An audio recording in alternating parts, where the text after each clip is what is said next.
kita akan mulai membahas mengenai esai dan gimana cara menulisnya gitu ya. Dimulai dari pengalaman saya dulu ketika saya nulis esai di sekitar tahun 2022 gitu ya. Tentu esai ini akan berubah untuk tahun 2026 ini, tetapi perubahannya mungkin nggak akan terlalu banyak ya. Jadi kita masih bisa belajar dari esai-esai yang terdahulu.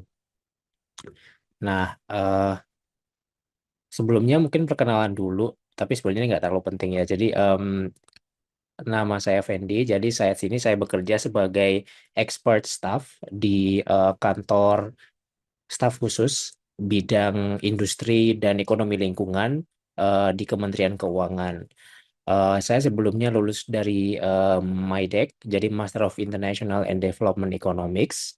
Mungkin ada teman-teman di sini yang mau ngambil itu juga. Ini bisa pas banget ya.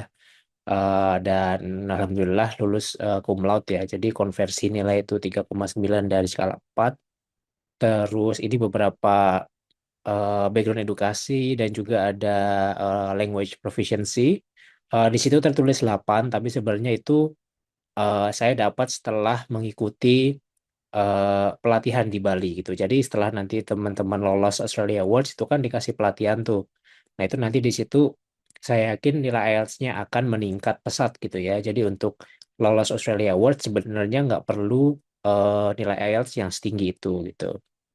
Nah, terus beberapa sertifikasi, honors and awards, kemudian ada volunteers juga. Nah, sebenarnya data-data ini sangat relevan nanti untuk dicantumkan di CV gitu ya. Karena untuk Australia Awards juga nanti teman-teman diminta untuk mengupload CV gitu. Nah, CV itu sebaiknya dalam bahasa Inggris dan diberikan informasi yang relevan untuk bisa lolos beasiswa Australia Awards gitu ya. Dalam artian relevan itu sebenarnya misalnya CV teman-teman itu sering ikut perlombaan misalnya kayak ada organisasi pramuka kayak gitu itu nggak relevan gitu ya. Jadi relevansi itu harus berkaitan dengan pekerjaan atau bisa berkaitan juga dengan eh, jurusan atau universitas yang dituju gitu ya. Jadi relevansi itu harus nyambung gitu. Ini sekedar selingan juga sebenarnya saya ngasih info mengenai kurikulum vitae gitu ya.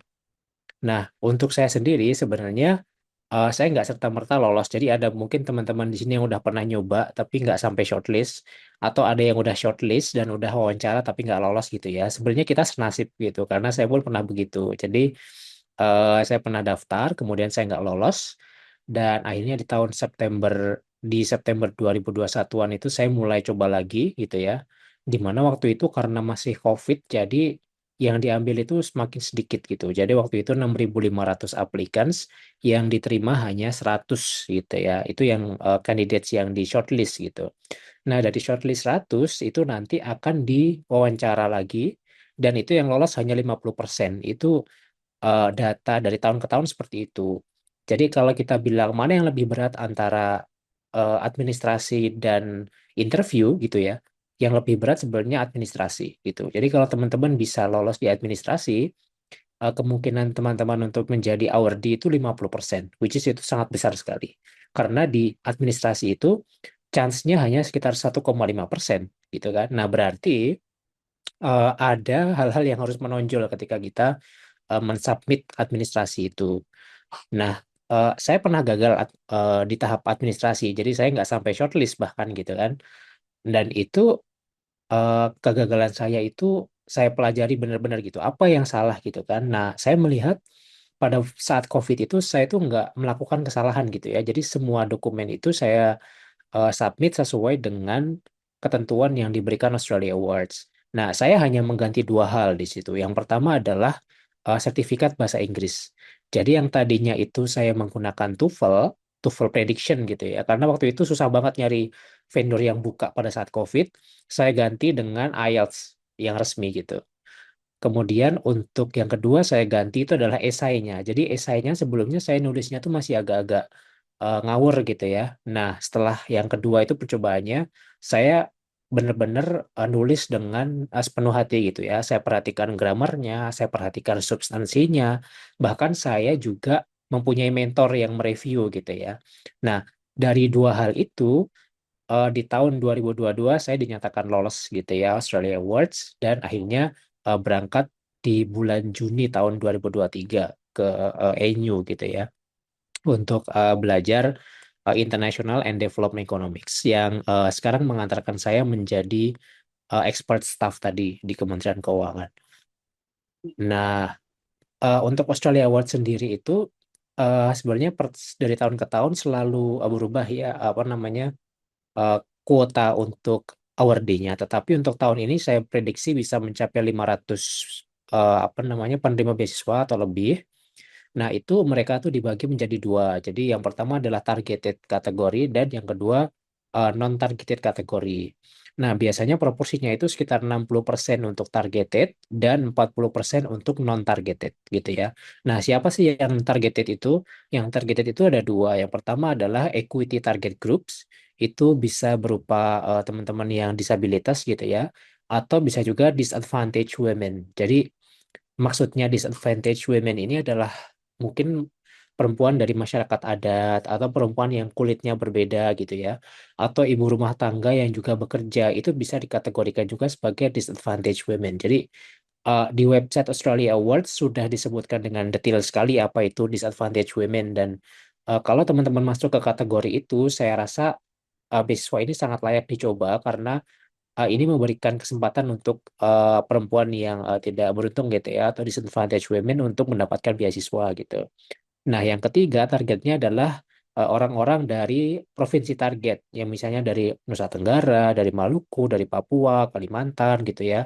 Itu memang betul-betul jadi prioritas buat mereka gitu. Nah, untuk teman-teman yang asalnya dari sana itu memiliki kelebihan daripada teman-teman lain yang dari non-targeted groups gitu ya.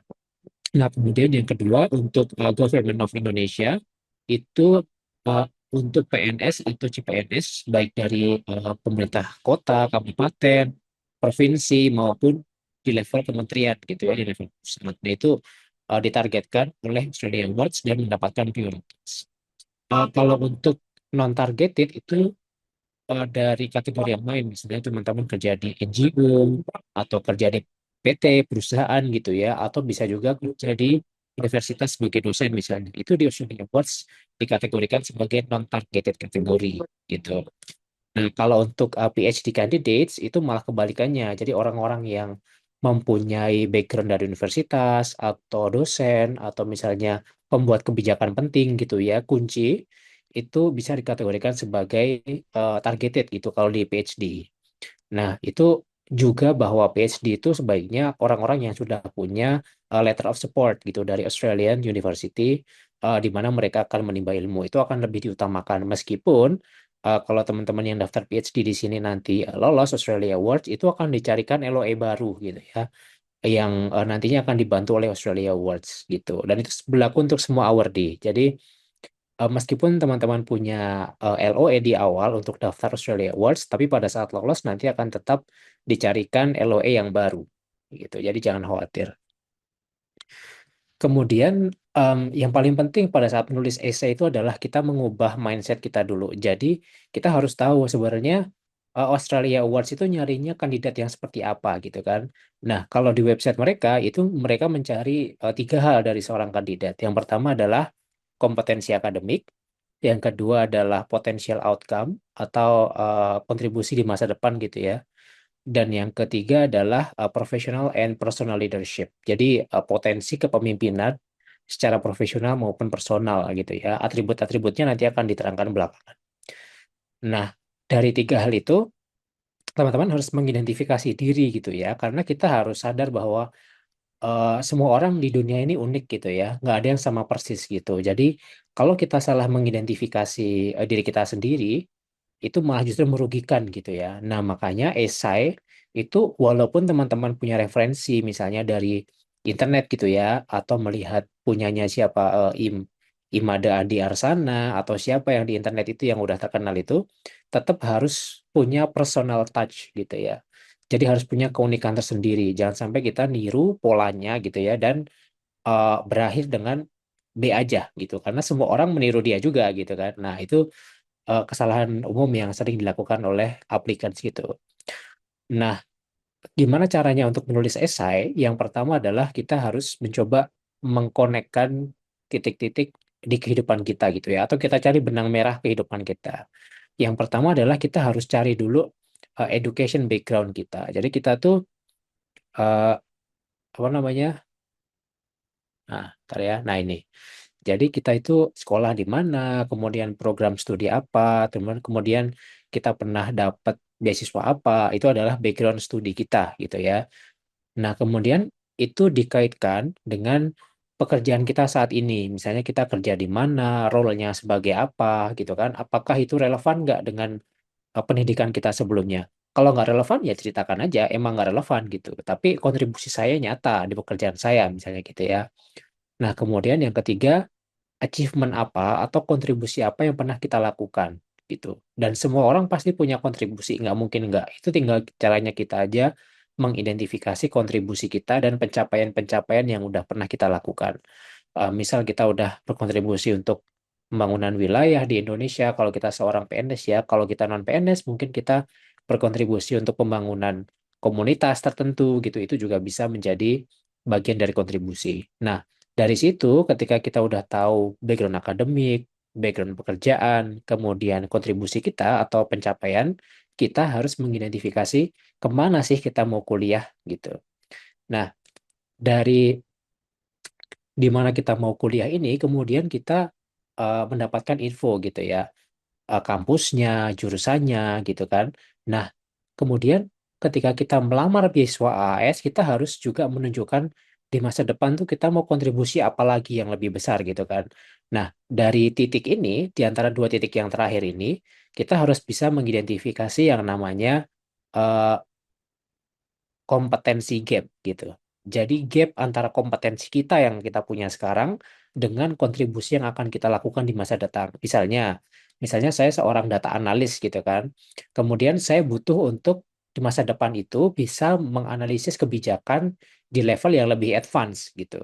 Nah, berarti saya kan nggak punya toolsnya, saya nggak punya ilmunya gitu kan. Nah, berarti saya harus belajar mengenai makroekonomi, misalnya mikroekonomi, atau belajar mengenai pembangunan gitu kan agar saya bisa melakukan hal tersebut di masa depan. Nah, berarti saya harus mengambil jurusan yang relevan, yang mana itu adalah misalnya International and Development Economics gitu. Itu juga bisa diaplikasikan di kasus teman-teman semua. Artinya, kita nggak perlu mikir yang terlalu gede gitu. Semua orang kayaknya berbicara tentang kebijakan yang gede banget yang dia nggak bisa mengintervensi itu gitu. Tapi lebih baik kita melihat ke diri kita sendiri, kemudian kita tahu role kita tuh apa sih, kontribusi apa yang bisa kita lakukan. Jadi meskipun kontribusi itu kecil, kita harus meyakinkan bahwa dampaknya nanti akan global gitu, dampaknya akan besar untuk Indonesia gitu ya.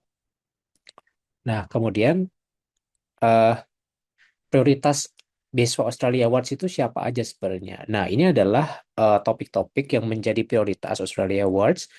Nah, saya sarankan teman-teman nanti pada saat mau menulis esai, mendownload dan baca dulu ya, baca dengan lengkap gitu ya. Ini dokumennya namanya. Ini ada di websitenya Australia Awards Indonesia dan ada juga di websitenya di fed.gov.au. Nah, di sini nanti teman-teman identifikasi kira-kira pekerjaan tadi yang kita udah bahas, pekerjaan, kontribusi, background akademik, itu nyantolnya kemana di dokumen ini. Itu penting karena dokumen ini sebenarnya berisi ekspektasi Australia Awards terhadap awardee mereka gitu. Mereka tuh mau awardee yang kayak gimana sih gitu, yang mau berkontribusi di area mana aja gitu. Nah, secara umum mereka udah nulis juga sebenarnya di websitenya. Jadi ada Equitable and Sustainable Economic Transformation, kemudian ada Climate Resilient Communities, kemudian ada Strong Institutions. Itu yang mereka tulis di website ya. Tapi kalau kita mau lebih lengkap, kita harus baca dan rujuk ke dokumen ini yang namanya Australia Indonesia Development Partnership Plan 2024-2028 gitu. Nah, karena kita akan mendaftar Australia Awards tahun 2026, berarti dokumen ini masih akan relevan gitu ya. Jadi sejak tahun 2024 dokumen ini masih dipakai dan ini akan sangat relevan sih gitu. Jadi kita harus mempelajari ini dan mengkaitkan eh, background pendidikan, kemudian mengkaitkan kontribusi pekerjaan tadi yang kita bahas di depan dengan eh, kalimat-kalimat atau tujuan Australia Awards di dokumen ini gitu. Mungkin penjelasan saya agak cepat, nggak apa-apa. Nanti kalau ada pertanyaan, boleh langsung raise hand atau diketik di kolom komen ya, teman-teman ya. Atau bisa nanti ditunda sampai akhir acara karena kita punya banyak banget waktu untuk diskusi gitu ya, untuk apa namanya tanya jawab. Kemudian Australia Awards itu juga mencari kandidat yang punya potensial gitu ya. Jadi indikatornya apa? Yang pertama adalah qualities gitu. Nah, di sini mereka tulis curious, creative, strategic, flexible, bla bla bla. Nah, teman-teman itu harus mengidentifikasi diri sendiri. Sebenarnya saya itu di mana posisinya? Quality apa yang saya punya gitu kan. Nah, nanti pada saat menulis esai, teman-teman harus menunjukkan kualitas itu di esai yang teman-teman tulis. Misalnya curious atau strategic misalnya ya. Strategic berarti nanti harus tulis bahwa teman-teman itu punya pemikiran yang uh, impactful gitu. Misalnya untuk menunjukkan bahwa kita itu seseorang yang strategik atau kita punya pengaruh yang luas gitu ya karena kita dekat dengan pimpinan-pimpinan tinggi di kementerian misalnya. Nah, itu berarti kita strategik gitu kan. Ada juga misalnya kita tuh curious atau kita tuh misalnya reliable, berarti kita bisa bekerja dengan banyak orang gitu ya, atau kita bisa bekerja dengan banyak kementerian seperti itu. Nah, itu juga cara kita menunjukkan quality apa yang kita punya. Nah, kemudian skill itu kita juga bisa mengidentifikasi apa sih yang kita punya, misalnya technical skill kah, atau creative problem solving, atau emotional intelligence gitu. Dan ini menurut saya nggak harus semua ya, karena nggak mungkin ada orang sesempurna ini yang punya semuanya. Tugas kita adalah mengidentifikasi kira-kira area mana yang kita tuh bisa masuk gitu. Jadi kita punya strong di mana karena saya yakin misalnya ada yang orang yang emang dia tuh mungkin agak pendiam gitu ya, tapi ternyata dia punya strategic thinking skills gitu. Karena biasanya introvert seperti itu kan. Tapi kalau extrovert misalnya dia lebih menonjolkan communication skills atau relationship skills gitu ya, atau mungkin creative problem solving gitu. Nah, itu juga bagian dari skills yang kita upayakan untuk ditonjolkan di esai kita nanti gitu.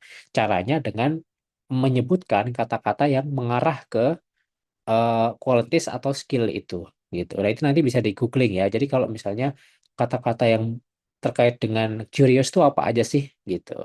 Atau kata-kata yang terkait dengan smart itu apa aja. Nah, itu bisa nanti di googling gitu untuk nanti dicantumkan di esai. Makanya esai itu nanti harus ditulis dengan sangat hati-hati gitu ya, karena itu akan menggambarkan siapa sih diri kita ke pihak Australia Awards. Kalau kita salah mengidentifikasi kita sendiri, orang yang baca bingung, ini siapa sebenarnya gitu kan, atau gimana sebenarnya orang ini. Nah, itu. Jadi kata-kata yang dicantumkan di esai itu nanti harus strong gitu ya, konotasinya gitu. Nah, sekarang kita masuk ke masing-masing pertanyaan esai gitu ya. Jadi saya udah mereview ratusan esai gitu dan saya melihat pola yang berulang gitu ya untuk beberapa kandidat yang tidak lolos gitu. Ada beberapa yang kandidat lolos memang, dan saya bilang itu bukan kontribusi saya, itu kontribusi Anda sendiri gitu. Jadi saya hanya mereview gitu kan, saya hanya memberi masukan, tapi toh yang terakhir menulis adalah Anda sendiri gitu, teman-teman sendiri. Jadi saya memberi masukan iya, tetapi keberhasilan itu bukan karena saya gitu. Jadi bagaimana cara teman-teman mengeksekusi saran yang saya berikan itu juga nanti akan berpengaruh kepada kualitas dari esai teman-teman sendiri. Nah, waktu nulis esai itu kira-kira apa sih yang bisa salah gitu ya, atau what's wrong gitu dari partisipan yang udah gagal duluan. Ya kan kita lebih baik belajar dari kegagalan gitu kan daripada pada keberhasilan. Karena toh kalau kita belajar dari yang berhasil doang gitu, kita nggak akan tahu ini salahnya di mana. Tapi kalau kita belajar dari yang salah, barangkali itu bisa membawa kita ke eh, penyempurnaan esai gitu kan. Nah, yang pertama untuk pertanyaan pertama ya, kalau di Australia Awards itu ada kan pertanyaan why did you choose your proposed course and institution? Jadi yang pertama itu adalah pertanyaan tentang why gitu. Berarti kenapa? Nah, beberapa applicants itu menjawabnya malah dengan saya mencari beasiswa Australia Awards dari website.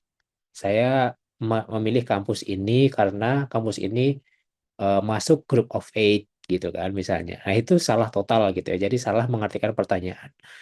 Why itu adalah pertanyaan tentang alasan gitu. Jadi kita harus memberikan alasan yang strong kenapa kita mau ambil eh, jurusan dan universitas. Ingat ya, ini jurusan dulu ya, jadi bukan institution. Jadi harus course dulu. Course-nya apa yang kita tuju, seperti itu. Nah, yang pertama kita harus memulai dengan kalimat hook gitu ya. Jadi untuk menarik perhatian para reviewer, kita harus menggunakan kalimat yang langsung tepat sasaran gitu. Nah, kalau di kasus saya, ini real case ya. Jadi saya menulis tentang bagaimana cara mengakselerasi human capital development untuk recover dari COVID-19 pandemic. Kalau enggak, nanti Indonesia Emas 2045 itu enggak akan di-achieve on time gitu. Atau di worst case scenario, itu bahkan nggak akan tercapai sama sekali gitu. Nah, itu kalimat ini kalau kita baca pelan-pelan gitu ya, sebenarnya itu langsung hook gitu.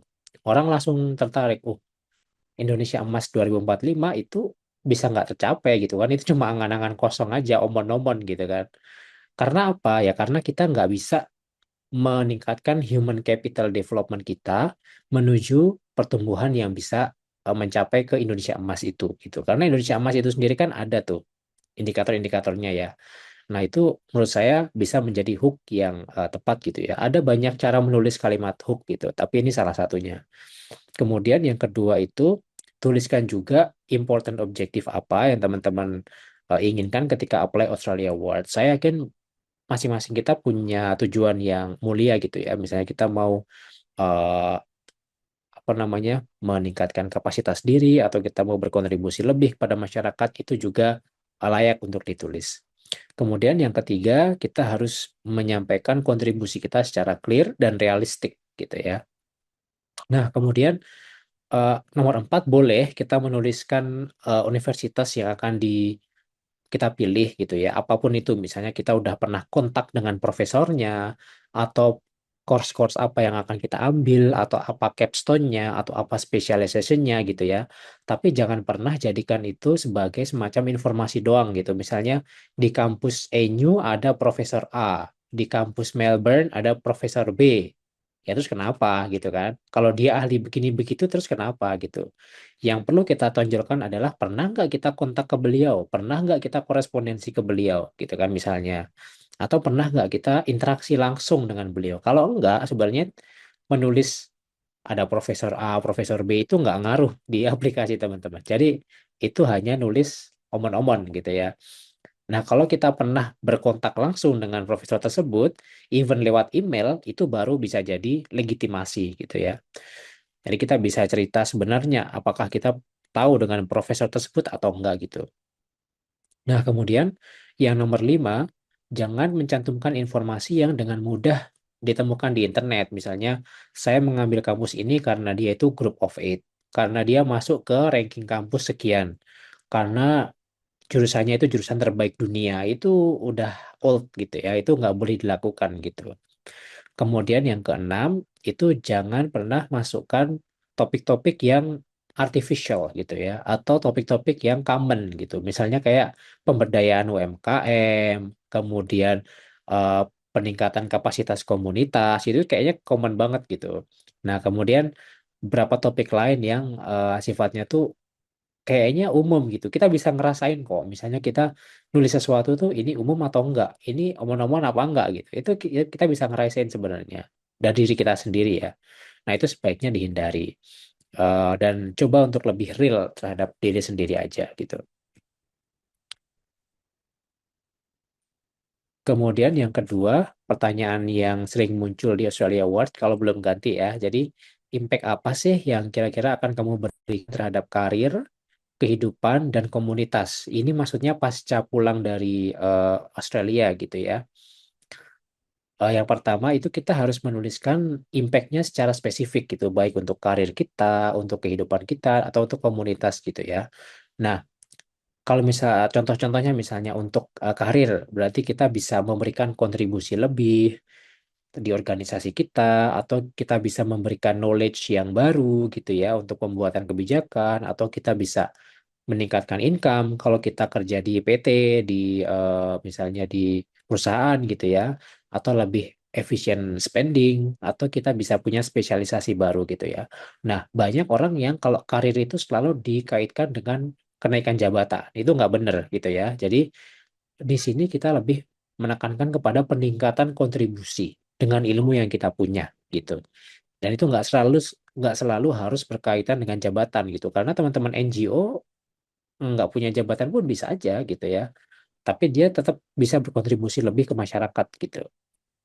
Itu untuk karir ya. Nah, kalau untuk yang poin tiga tentang bagaimana studi itu bisa meningkatkan kehidupan kita, misalnya kita cerita tentang bagaimana kita bisa belajar dari perbedaan budaya di Australia, gimana governance di negara maju itu berbeda dengan negara berflower gitu kan, gimana toleransinya beda, gimana environmentnya beda, terus kemudian ketika kita hidup di sana tuh bahkan dari weather, dari cuaca aja tuh beda gitu. Itu bisa kita pelajari juga sebagai bagian dari hidup kita tentang rasa toleransi, tentang rasa hidup sebagai minoritas. Kalau di sini kan kita mayoritas ya yang Muslim gitu ya terutama. Di sana kita kebalik, kita jadi minoritas gitu. Nah, gimana tuh kita punya impact terhadap hidup kita sendiri. Nah, yang poin 4 itu juga kita harus menceritakan gimana impact dari studi itu terhadap komunitas gitu ya di Indonesia. Nah, itu kita harus bercerita kalau kita misalnya pulang ke sini tuh studi itu bisa nggak memberikan dampak lebih terhadap misalnya komunitas yang kita bina untuk NGO, atau kalau kita PNS, kita bisa memberikan argumen tentang seberapa knowledge itu nantinya akan berguna untuk society gitu ya, melalui organisasi di mana kita bekerja gitu. Karena kita tahu PNS kan nggak semuanya ada di layanan ya, ada juga yang di administrasi, ada yang di kebijakan, ada yang di technical gitu. Nah itu nanti masing-masing pasti punya impact gitu, meskipun impactnya berbeda gitu ya. Dan itu nggak apa-apa gitu. Jadi nggak harus yang grande, yang gede gitu, tapi sebenarnya itu agak omon-omon gitu. Itu malah nggak bagus. Nah kemudian yang esai ketiga pertanyaannya itu tentang apakah Anda pernah berkontribusi untuk menyelesaikan suatu tantangan gitu ya, atau mengimplementasikan reform di dalam konteks organisasi gitu ya, dan juga ini terkaitannya dengan eh, area-area pembangunan Australia Awards gitu ya. Di sini kita harus menunjukkan beberapa skill atau leadership knowledge yang kita punya gitu. Nah, pendekatan yang paling umum dipakai adalah menggunakan STAR gitu ya. Jadi yang pertama kita ceritakan dulu situationnya. Jadi misalnya kita tuh posisinya apa di organisasi kita, kemudian kita tuh role-nya apa, perannya apa, jabatannya apa gitu ya. Dan itu sebaiknya kita sesuaikan dengan konteks Australia Awards gitu. Nah, kemudian yang kedua, kita bisa juga ceritakan task gitu. Setelah kita ceritakan situation, kita ceritakan task-nya apa. Jadi tugas kita sebenarnya opsinya apa aja gitu. Untuk kita melakukan sesuatu yang bisa membuat penyelesaian challenge gitu. Karena di situation itu kita nanti akan menyebut juga kan challenge kita tuh apa aja gitu ya ketika kita melaksanakan role tersebut. Nah, di task kita memberikan opsi gitu. Kira-kira apa aja sih yang bisa kita lakukan? Nah, di action itu kita ceritakan opsi mana yang kita ambil gitu. Yang kita yakini itu betul atau yang kita yakini berdasarkan knowledge kita pada saat itu gitu. Karena ini kan cerita past tense ya, karena kita sudah berkontribusi gitu. Nah, kita menceritakannya berarti opsi mana yang terbaik pada saat itu yang kita ambil gitu. Nah, selanjutnya di paragraf terakhir kita bisa ceritakan result atau impact apa yang terjadi setelah kita mengambil keputusan tersebut. Nah, sekali lagi result ini juga bisa kualitatif, bisa kuantitatif gitu ya. Kalau misalnya kuantitatif ya berarti contohnya peningkatan income perusahaan misalnya, atau spending yang lebih efisien, atau misalnya semakin banyak orang yang sehat gitu ya kalau untuk dokter misalnya, atau yang kualitatif misalnya eh, peningkatan kecepatan layanan untuk PNS misalnya, itu juga bisa bagian dari reform yang sifatnya itu kualitatif. Jadi banyak banget gitu ya, dan itu tergantung dari area mana teman-teman bekerja, atau kontribusi teman-teman dilakukan di mana gitu ya. Kita bisa bahas spesifik nanti di diskusi kalau masih ada pertanyaan. Nah, untuk esai keempat dan kelima itu sebenarnya saling berhubungan. Jadi yang keempat itu kita harus memberikan tiga contoh realistik mengenai gimana cara kita menggunakan knowledge yang kita dapat di Australia di Indonesia gitu ya. Nah, ini banyak banget yang omon-omon nih. Jadi yang gagal-gagal itu banyak banget yang omon-omon. Jadi di poin pertama itu esai ini harus kita buat sejelas mungkin gitu ya. Kita harus menunjukkan setelah kita studi di Australia itu kita mau berkontribusi apa sih gitu ya. Jadi caranya adalah kita tulis secara umum dulu. Misalnya saya ingin karena kita dokter misalnya, kita akan bilang saya ingin menurunkan jumlah bayi stunting di Indonesia, misalnya karena kita dokter. Nah, caranya gimana? Berarti saya ingin membuat program untuk meningkatkan gizi Indonesia karena bahkan pemerintah pun sekarang menggalakkan MBG misalnya gitu ya. Nah, kemudian eh, untuk yang selanjutnya kita juga elaborate itu. Jadi gimana caranya, kemudian teknisnya gimana gitu. Dan kita sebut 3 kontribusi gitu ya. Nah, kesalahan umum yang dilakukan oleh teman-teman itu mereka tuh selalu menyebutkan kontribusi yang artificial gitu. Misalnya setelah pulang kamu ngapain gitu kan. Mereka bilang saya akan melakukan training dan development kepada pegawai lain gitu.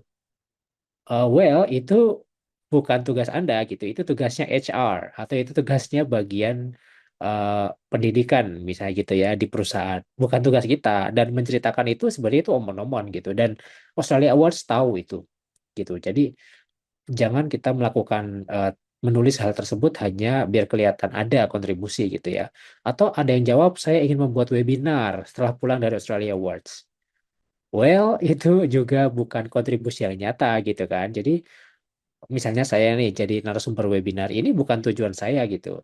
Tujuan saya ada yang lain. Tapi kalaupun nanti jadi pembicara webinar itu adalah nilai tambah gitu ya. Karena kita mau memberikan knowledge kita ke teman-teman lain gitu. Tapi jangan tulis itu di Essay Australia Awards karena itu akan jadi blunder gitu ya. Harus yang real contribution teman-teman yang lakukan gitu. Apalagi banyak yang nulis bahwa dia akan menjadi influencer di Instagram, di TikTok gitu. Itu memang ada yang bilang kalau mau jadi award di Australia Award kita harus punya influence gitu ya. Kita harus punya pengikut yang banyak gitu. Di IG, di TikTok, di Facebook segala macam gitu. Saya sendiri di IG itu punya eh, viewer 2000 lebih. Follower ya 2000 lebih gitu. Tapi saya nggak bilang saya mau jadi influencer pasca pulang dari Australia Awards gitu. Nah, artinya itulah kontribusi-kontribusi yang menurut teman-teman Gen Z gitu ya, itu penting. Padahal itu enggak gitu. Jadi harus real contribution gitu ya. Terutama yang dikaitkan dengan organisasi kita bekerja gitu. Nah, kemudian kita juga harus membuat list mengenai constraint apa yang akan terjadi ketika kita mencoba melakukan task yang kita tulis tadi gitu. Nah, ini pertanyaan kelima. Jadi dari esai keempat kita coba membuat constraint apa yang akan terjadi gitu ya. Nah, caranya adalah kita tuliskan constraint yang menurut kita apa namanya akan terjadi di masa depan dan kemudian kita tawarkan kalau saya bilang tuh self-initiated resolution gitu. Misalnya saya sebagai PNS saya punya program gitu kan di masa depan saya mau membuat eh, peningkatan untuk human capital di Indonesia gitu. Caranya dengan membuat program peningkatan edukasi dari yang tadinya 9 tahun menjadi 12 tahun misalnya gitu kan. Atau peningkatan kualitas UAS misalnya gitu. Nah, caranya gimana? Saya harus berkoordinasi dengan kementerian-kementerian tertentu segala macam gitu kan. Nah, atau kita membuat kajian misalnya. Nah, kemudian tapi masalah di situ misalnya adalah kesediaan anggaran gitu. Anggaran tuh nggak selalu ada kan.